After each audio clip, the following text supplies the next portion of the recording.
لگانے کے بعد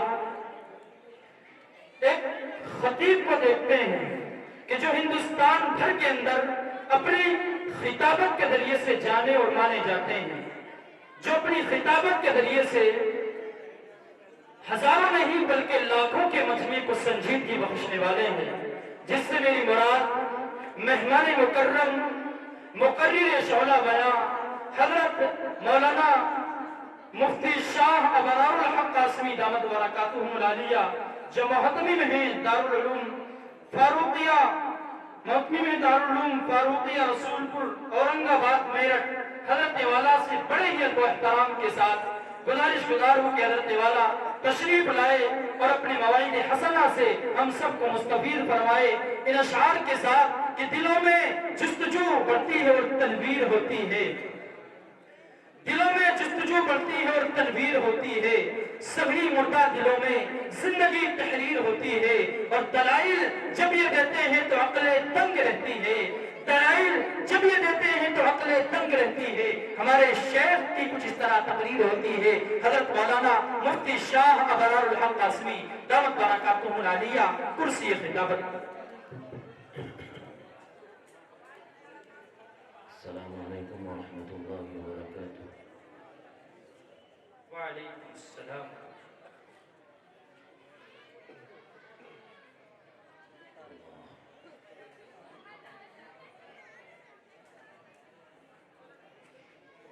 مجمع ایسا کر رکھا ہے جیسے گرمی کا موسم ہے، روشن دان کھول رکھے ہیں چاروں طرف سے، اتنی سردی میں تو بہت مل کے بیٹھنا چاہیے۔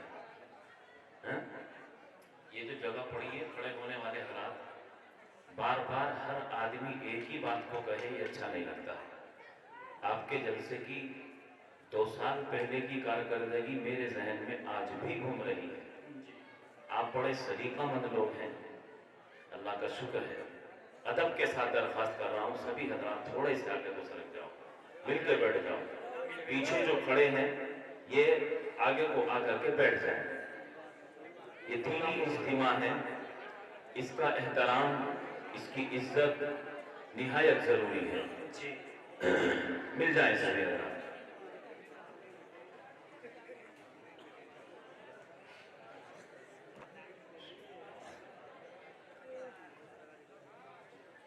الحمد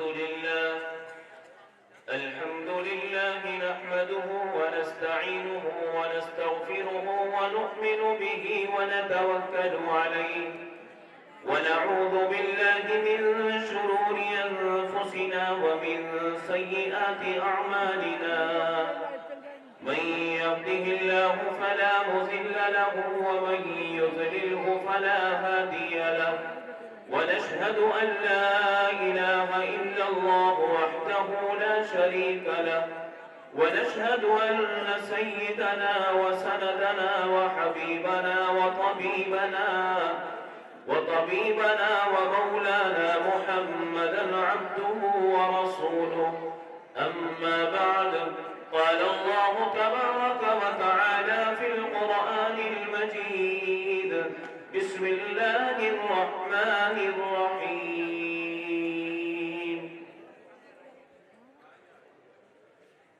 كل من عليها فان ويبقى وجه ربك ذو الجلال والإكرام.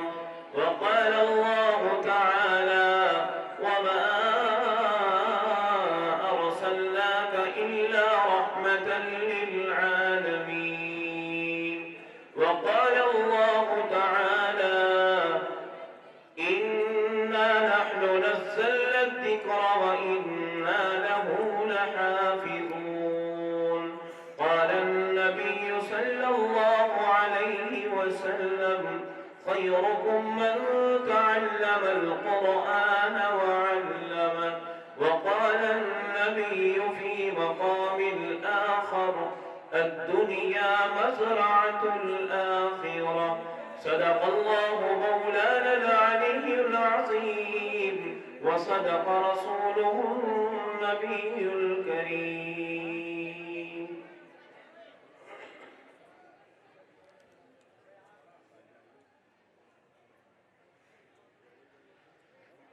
بہار دنیا ہے چند روزہ، بہار دنیا ہے چند روزہ، نہ چل یہاں سر اٹھا اٹھا کر. بہار دنیا ہے چند روزہ، نہ چل یہاں سر اٹھا اٹھا کر. خدا نے خود ہی مٹا دیے ہیں ہزاروں نقشے بنا بنا کر. اسٹیج پر رونق فروز علماء دین، میرے محترم و موقر حضرات مہمانان کرام، بزرگوں اور میرے نوجوان دینی بھائیوں، پسے پردہ بیٹھ کر سننے والی میری ماں اور بہنوں، آپ کے اس مدرسہ ہاگا کا یہ سالانہ اجلاس عام جلسہ سیرت النبی کے عنوان پر، جس کا ترجمہ کہ نبی کی سیرت، ہم سب کے سامنے کچھ آئے اور اس سیرت سے ہم کچھ اٹھا لیں اور اس کو اپنے عمل میں لا کر اپنی زندگی دنیاوی اور آخرت کے اعتبار سے بنا لیں اور سنوار لیں، تاکہ کل پچھتاوا نہ ہو اور وہ پچھتاوے کی گھڑی کو ہمیں دیکھنا نہ پڑے. بڑا ہی ممنون و مشکور مدرسہ ہاگا کی کمیٹی جو اس مدرسے کے نظام کو لے کر کے چل رہی ہے، اور صدر محترم جو مدرسے کے صدر قاری انتخاب عالم صاحب، جلسے کی نظامت کر رہے حضرت قاری محمد انس صاحب. بڑی خوشی ہوئی سن کر کہ ناظم صاحب کا یہ ادارہ مادر علمی ہے، یہ یہاں کے طالب علم رہ چکے ہیں، تو پتہ چلا کہ یہ ادارہ کوئی معمولی ادارہ نہیں ہے. یہ اسٹیج پر بیٹھنے والوں کو تیار کرتا ہے، یہ جلسہ سنوارنے والوں کو تیار کرتا ہے. یہ آپ کی کارکردگی ہے. مبارکبادی ہے مدرسے والوں کے لیے، مبارکبادی ہے بستی والوں کے لیے، مبارکبادی ہے تمام ذمہ داروں کے لیے اور مدرسے کے تمام اسٹاف کے لیے. اللہ تبارک و تعالی ان کو جزائے خیر عطا فرمائے. یہ بڑی ہمت اور حوصلے کے ساتھ اس ادارے کو لے کر کے چل رہے ہیں. آج سے 2 سال پہلے مجلسے کی دعوت پر آپ حضرات سے روبرو ہونے کا موقع ملا تھا. اللہ تبارک و تعالیٰ نے پھر دوبارہ سے لا کر کے بٹھایا ہے. رب ذوالجلال سے دعا کر لیتے ہیں کہ پروردگار مختصر سے وقت میں کچھ اہم گفتگو کرنے کی، اور اللہ پاک ہم سب کو عمل کی توفیق نصیب فرمائے. کیونکہ خالص سننا اصل نہیں ہے، جان لینا اصل نہیں ہے، صرف سننے اور سنانا اصل نہیں ہے، سننے سنانے کے بعد عمل کرنا اصل ہے. ابھی حضرت مولانا مفتی محمد غفران صاحب نے بڑی اچھی باتیں بتائی ہیں، اور نمونہ اسلاف اور بڑے اکابروں میں جن کا شمار ہے، بڑی نسبت کے جو حامل ہیں، حضرت مولانا مفتی عبد الرحمن صاحب نقشبندی دامت فیوضہم، وہ بھی تشریف فرما ہے. انشاءاللہ العزیز ان کا چہرہ ہمارے سامنے آئے گا، ہم زیارت کریں گے. اور علماء کی زیارت ثواب سے خالی نہیں ہے. آج یہ اسٹیج بھرے علماء آپ کی نگاہوں کے سامنے ہیں. رب دو جہاں کی قسم، یہ اس دنیا کے اندر وہ ملک بھی ہے، وہ سماج بھی ہے، وہ محلے اور گاؤں بھی ہے جو علماء کے چہروں کو دیکھنے سے، جو علماء کے چہروں کو دیکھنے سے محروم ہے. ایسے اسٹیج بھرے ہوئے دیکھنا ان کا مقدر نہیں ہوتا، وہ ترستے ہیں. بہت سارے ملک ایسے دنیا میں آباد ہیں جہاں مدارس کا نظام نہیں ہے، قرآن کی پابندی ہے، قرآن کی تعلیم و تعلم وہ کھلے عام نہیں کر سکتے ہیں. رب کعبہ کی قسم، وہ نبی کی سیرت کو بغیر کسی پریشانی کو نہیں اپنا سکتے ہیں. ایسی ایسی جگہ اس دنیا کے اندر آباد ہے. لیکن اللہ کا بڑا فضل ہے کہ جس خطے اور علاقے اور جس ملک کے اندر ہم ہیں، یہ امن و امان کا گہوارہ ہے۔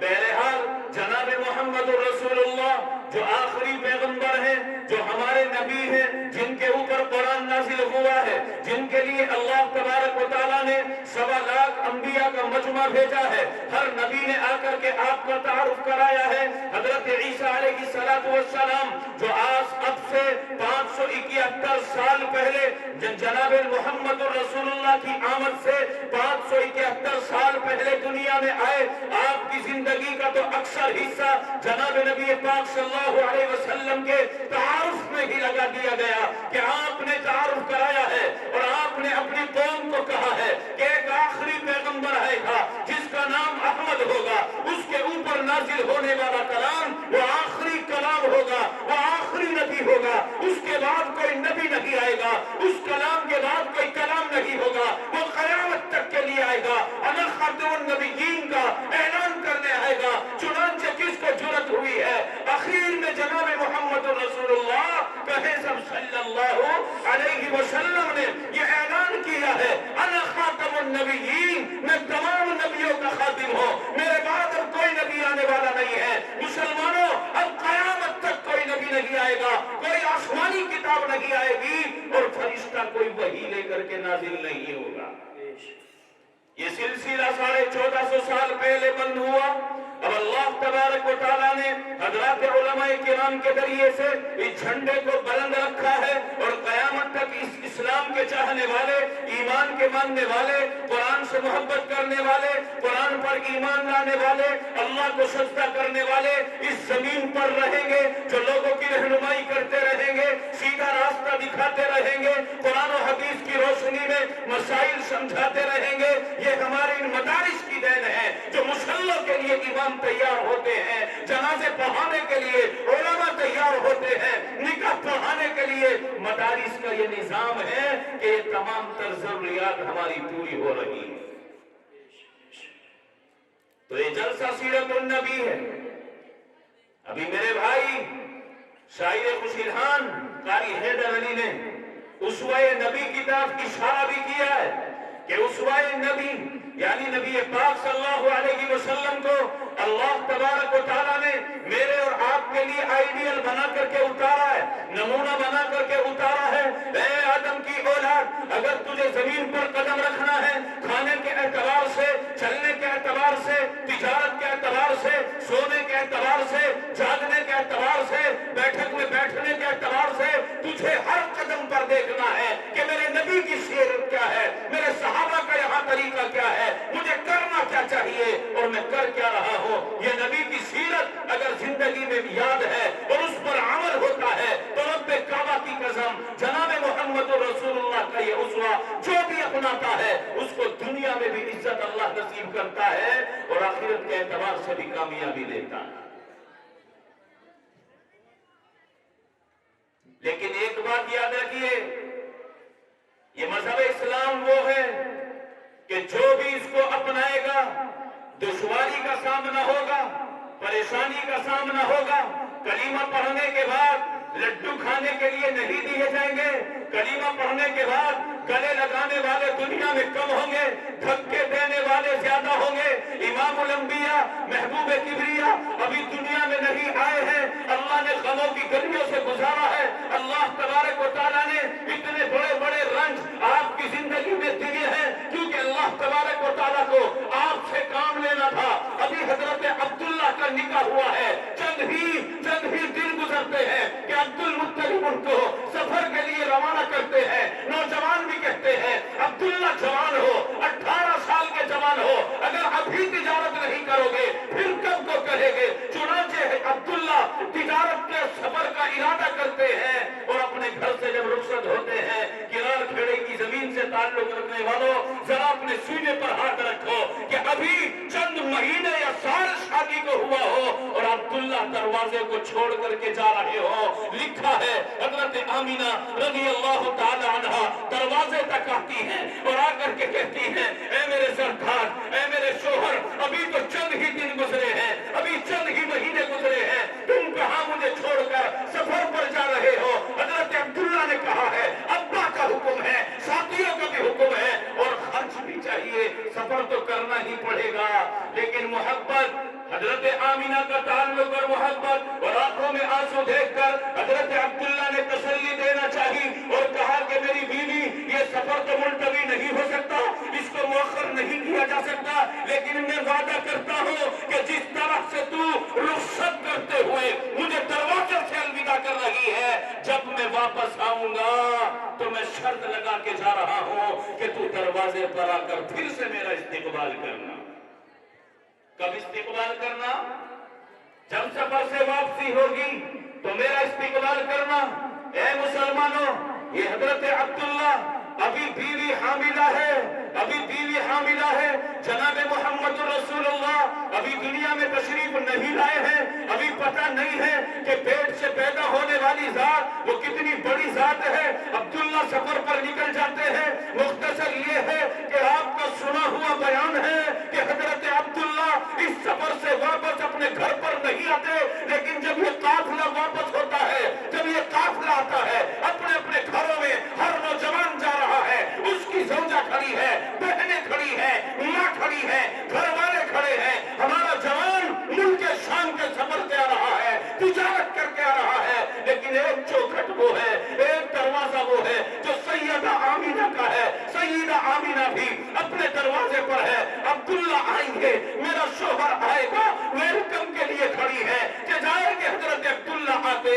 ایک آدمی نے جا کر خبر دے دی، آمینہ کس لیے کھڑے ہو، کس لیے کھڑی ہو دروازے پر؟ جو آپ کے شوہر عبداللہ تھے وہ تو دنیا سے رخصت ہو چکے ہیں، وہ آنے والے نہیں ہیں۔ مسلمانوں، اس خاتون کے دل پر کیسے غم کا پہاڑ ٹوٹا ہوگا، رب کعبہ کی قسم، اس کی آنکھوں سے آنسوؤں کی جگہ خون کے قطرے بہے ہوں گے، کیسا وہ غم ہوگا۔ پھر حاملہ ہے، کیسی زندگی گزاری ہے، تانوں کی زندگی گزاری ہے، پورے محلے اور سماج کے تانے سنے ہیں، ہر اچھی بات بری بات کو برداشت کیا ہے۔ جناب نبی پاک صلی اللہ علیہ وسلم دنیا میں ابھی نہیں آئے ہیں، باپ کا سایہ جدا ہو چکا ہے، اور جب پیدائش ہوتی ہے حضرت آمینہ رضی اللہ تعالی عنہا خود فرماتی ہے کہ جب جناب محمد رسول اللہ یعنی میرا بیٹا پیدا ہوا ہے، ابھی تو نام بھی رکھا نہیں گیا، فرماتی ہے کہ جب میرا بچہ پیدا ہوا، سب سے پہلی خوشی بچہ پیدا کیے جانے والی ماں کو یہ ہوتی ہے کہ پیدائش کے بعد سب سے پہلی تمنا اس کی یہ ہوتی ہے میں اپنے بچے کو دیکھوں کس حالت میں ہے، کیا ہے اور کیسا ہے۔ حضرت آمینہ فرماتی ہے جب میں نے اپنے بچے کو دیکھا تو زمین پر اس حیثیت سے پڑا ہوا تھا کہ اس کی پیشانی زمین پر ٹک رہی ہے، یعنی کہ نیچے کو ٹک رہی ہے۔ وہ شروع ہی میں ساری دنیا کو اعلان کرنے آیا ہے اگر اس کائنات کے نظام کو چلانے والی کوئی ذات ہے تو وہ وحدہ لا شریک ہے۔ کون ہے؟ تم بتاؤ ہمیں پیدا کرنے والا کون ہے؟ زور سے بولو۔ روزی دینے والا کون ہے؟ موت دینے والا کون ہے؟ تجارتوں کو مالک بنانے والا کون ہے؟ عہدے اور منصب دینے والا کون ہے؟ تو اس لیے میرے عزیزو ہم ایمان والے ہیں، ہم نے یہ عہد و پیمان کر لیے ہیں کہ ہر کام کا کرنے والا میرا اللہ ہے، لیکن میں بتانے چلا اللہ جب کسی سے کام لیتا ہے تو بڑی آزمائشوں میں ڈال دیتا ہے۔ چنانچہ میرے بھائیوں وہ وقت بھی حضرت آمینہ نے دیکھا کہ جب بچہ پیدا ہوا، چند دن صوبیہ نے دودھ پلایا، چھٹے ساتویں دن ایک مکے سے باہر کی وادی سے 10 خاتون اپنی سواریوں پر بیٹھ کر آ رہی ہے، انہی 10 میں ایک حلیمہ ہے جس کی سواری بڑی کمزور ہے، وہ بڑی آہستہ آہستہ چلتی ہے، نو کی سواری بڑی مضبوط ہے، وہ بڑی تیزی سے چلتی ہے، اور جب زیادہ دور نکل جاتی وہ 9 سواریاں اور حلیمہ کی سواری پیچھے رہ جاتی تو وہ کھڑے ہو جاتے۔ جب وہ ساتھ لگتی تو کہا گیا حلیمہ تمہاری وجہ سے ہم تاخیر ہو گئے، ہم مکے میں نہیں پہنچ پائے، اب ایسا کرو تم آہستہ آہستہ آ جاؤ، ہم چلتے ہیں۔ یہ 9 کی 9 خاتون جب مکے میں داخل ہوئی ہے تو جا کر کے جب دیکھتی ہے مالداروں کے بچے دروازوں میں جھانکا گیا اور انہوں نے مالداروں کے بچے چنے اور لے کر کے ان کو حاصل کر لیا۔ یہ مکے کا رواج تھا کہ اپنے بچوں کو وہ دودھ پلانے کے لیے شہر سے باہر جنگل کی ہوا اور فضا میں پرورش کے لیے نکالتے تھے، یعنی ان کو بچوں کو دودھ پلانے کے لیے خاتون کا انتخاب کیا جاتا، بعد میں ان کو انعام سے نوازا جاتا، روپیہ پیسہ دیا جاتا۔ چنانچہ ان 9 کی 9 جو قافلے میں عورتیں تھی، انہوں نے مالداروں کے بچے لے لیے۔ کوئی آمینہ کی چوکھٹ بھی گیا تھا، اس نے بھی پوچھا تھا کیا بچہ ہے؟ کہ بچہ تو ہے لیکن اس کے سر کے اوپر باپ کا سایہ نہیں ہے، یہ یتیم ہے، اس کا باپ زندہ نہیں ہے، اس کا باپ دنیا میں نہیں ہے۔ چنانچہ یہ 9 کی 9 عورتیں مالداروں کے بچے لے کر تیار ہو گئی۔ اب حضرت حلیمہ سعدیہ آ رہی ہیں، مکے کے اندر دیکھا، دروازوں کو جھانکنے لگی، کوئی بچہ نہیں ہے۔ کسی نے بتایا کہ اس گھر میں بچہ ہے، اس حجرے میں بچہ ہے، اس جھوپڑی میں بچہ ہے۔ اے حلیمہ، جب تمہیں کوئی بچہ نہیں ملا تم وہاں چلی جاؤ۔ حلیمہ جب گئی ہے تو آمینہ رو رہی ہے، آنکھوں میں آنسو ہے، نیچے تو گردن ہے۔ حلیمہ نے کہا کہ خاتون تمہیں کیوں رونا آ رہا ہے؟ حلیمہ سعدیہ نے کہا جس طرح تم آئی ہو تم سے پہلے کوئی اور بھی آ چکا ہے، بچے کو میں نے دینا چاہا، دیتے ہوئے جملہ کہہ دیا یہ بچہ بغیر باپ کا ہے، یہ یتیم ہے، اس کے سر پر باپ نہیں ہے۔ وہ عورتیں اس جملے کو سن کر واپس ہو گئی ہیں، وہ میرے بچے کو لے کر نہیں گئی۔ حضرت حلیمہ کا ستارہ جگمگانا تھا، آپ کا مقدر سنورنا تھا۔ حضرت حلیمہ نے کہا اے خاتون ذرا یہ تو بتاؤ وہ بچہ کہاں ہے، وہ کون سا بچہ ہے جس کو وہ لے کر نہیں گئی؟ چنانچہ امام الانبیاء جناب محمد الرسول اللہ لیتے ہوئے ہیں۔ حلیمہ سعدیہ خود کہتی ہے کہ جب میں اندر پہنچی اور میں نے چہرے سے کپڑا ہٹایا تو کہو سبحان اللہ، محمد الرسول اللہ کی آنکھیں کھلی، اور آنکھ کھلتے ہی جب میرے چہرے پر اس کی آنکھیں پڑی تو امام الانبیاء محبوب کبریا مجھے دیکھ کر مسکرا گئے۔ بتائیے تو صحیح، 5-6 دن کا بچہ یا 1 ہفتے کی پیدائش والا بچہ کیا کسی کو دیکھ کر ہنسے گا؟ یہ خاصیت ہے، معجزہ ہے جناب محمد الرسول اللہ کے ساتھ کہ حلیمہ کا چہرہ دیکھ کر مسکرا گئے۔ حلیمہ خود کہتی ہے ادھر بچے نے مسکرایا اور میں دل دے بیٹھی، میرے دل میں محبت ایسی جمی، میں نے اٹھا کر اپنے سینے سے لگا لیا۔ جب میں نے بچہ کو سینے سے لگایا اس کی ٹھنڈک میرے دل میں پھیل گئی، میرے سینے میں پھیل گئی۔ چنانچہ آپ کو لے کر کے چلی گئی۔ یہ سیرت کا موضوع ہے۔ جناب نبی پاک صلی اللہ علیہ وسلم کو اب سواری پر سوار کرنا تھا۔ اللہ کو اپنا نبی کتنا محترم ہے، اللہ تبارک و تعالیٰ نے حضرات صحابہ کو اور قیامت تک آنے والے لوگوں کو کہا یا ایھا الذین آمنوا لا ترفعوا اصواتکم فوق صوت النبی، اے ایمان والو تمہاری آواز میرے نبی کی آواز پر بلند نہیں ہونی چاہیے، یہ احترام ہے اللہ کے پیغمبر کا۔ چنانچہ حلیمہ سعدیہ نے بچے کو گود میں لیا، آپ کے شوہر نے سواری کو بٹھایا، کیونکہ اونٹ کو بٹھا کر کے جب ان پر سوار ہوا جاتا ہے، اونٹ کو بٹھایا تو ترتیب کیا ہے؟ مرد جو ہیں حلیمہ سعدیہ کے شوہر جو ہیں وہ ڈرائیور کے روپ میں سواری پر بیٹھے، حلیمہ پیچھے بیٹھی، بیچ میں محمد الرسول اللہ ہے۔ گود رسیاں کھینچی، اونٹ نہیں کھڑا ہوتا، رسیاں کھینچی، سواری کھڑی نہیں ہوتی، چنانچہ بہت زور کیا گیا، اونٹ کھڑا نہیں ہوا، وہ سواری کھڑی نہیں ہوئی، چنانچہ ڈرائیور اتر گئے۔ کون اترا؟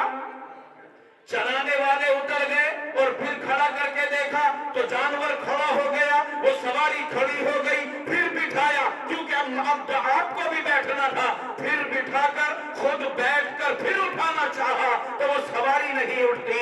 اللہ نے ذہن میں بات ڈال دی، یہ ڈرائیور کہنے لگا اے حلیمہ آج تو لگتا کچھ ایسا ہے، یہ بچہ کوئی معمولی نہیں ہے، مجھے لگتا کچھ ایسا ہے کہ جب میں اس کے سامنے بیٹھا تو سواری کھڑی نہیں ہوئی، اور جب میں نیچے اتر گیا تو سواری کھڑی ہو گئی۔ چنانچہ ایسا کیا گیا، فرماتے مورخین نے لکھا ہے کہ حلیمہ سعدیہ گود میں بچے کو لے کر اگلی طرف بیٹھی ہے اور یہ چلانے والے پیچھے بیٹھے ہیں۔ چنانچہ اب کھڑا کرنے کا اشارہ کیا گیا، وہ سواری کھڑی ہو گئی اور کھڑے ہو کر کے خانہ کعبہ کا طواف کیا ہے۔ مسلمانوں، اللہ کے نبی صلی اللہ علیہ وسلم کی 40 سالہ زندگی مکے والوں کے بیچ میں گزری ہے، امانت دار کہلائے جانے لگے، صادق اور امین کا لقب پایا، کوئی جھوٹا نہیں کہتا، کوئی فسادی نہیں کہتا، کوئی جادوگر نہیں کہتا، کوئی ساحر نہیں کہتا۔ 40 سال میں جب یہ تاج نبوت پہنا ہے، میں نے بھی کہا ہے